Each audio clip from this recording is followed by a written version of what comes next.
Job chapter 21. Then Job answered, Listen carefully to my words, and let this be your consolation. Bear with me, and I will speak.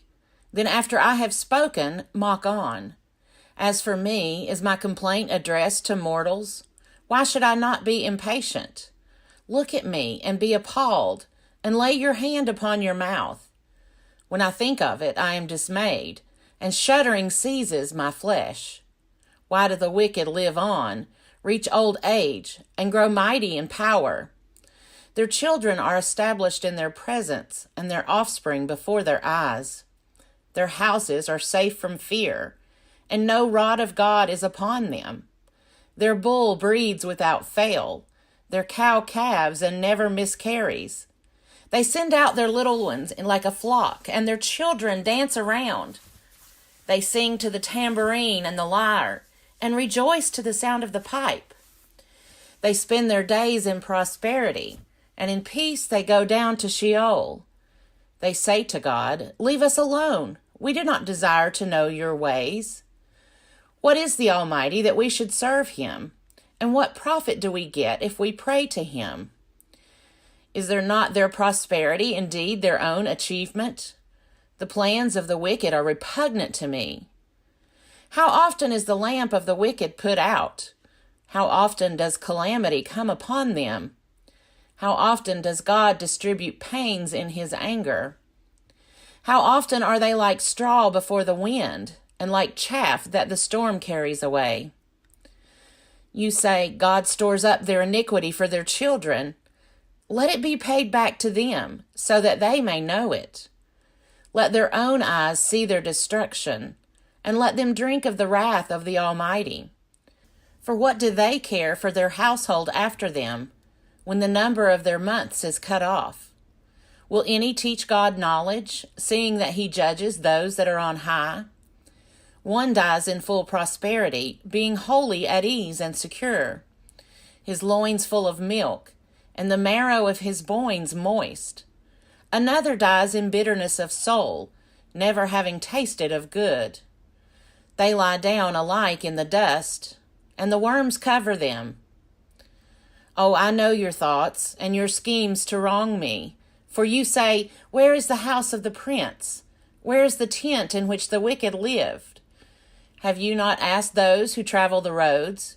And do you not accept their testimony, that the wicked are spared in the day of calamity, and are rescued in the day of wrath? Who declares their way to their face, and who repays them for what they have done? When they are carried to the grave, a watch is kept over their tomb. The clods of the valley are sweet to them. Everyone will follow after, and those who went before are innumerable. How then will you comfort me with empty nothings?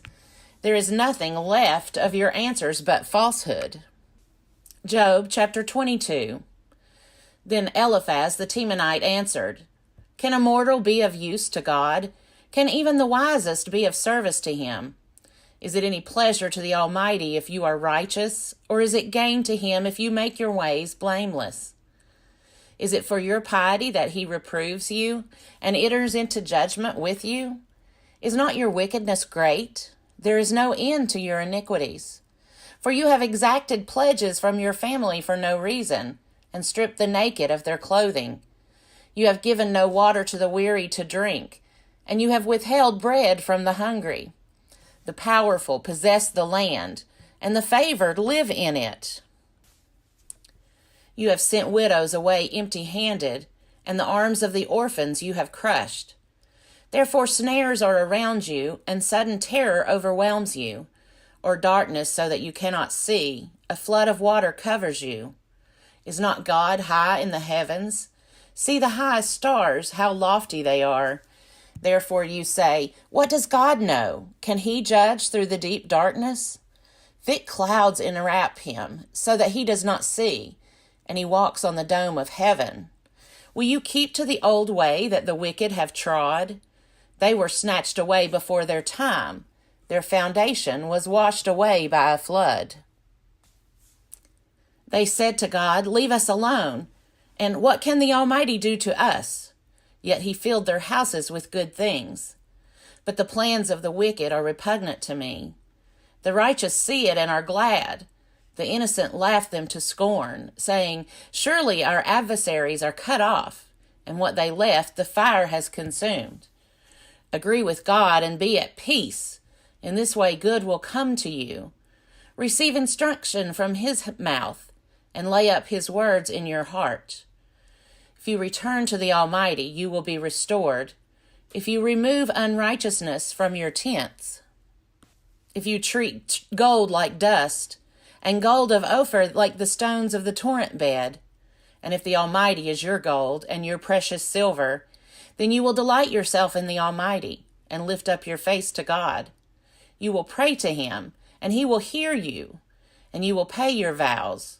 You will decide on a matter, and it will be established for you, and light will shine on your ways. When others are humiliated, you say it is pride, for he saves the humble.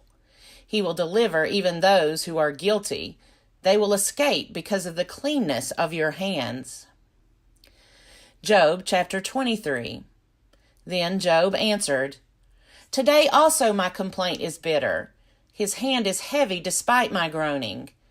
Oh, that I knew where I might find him, that I might come even to his dwelling.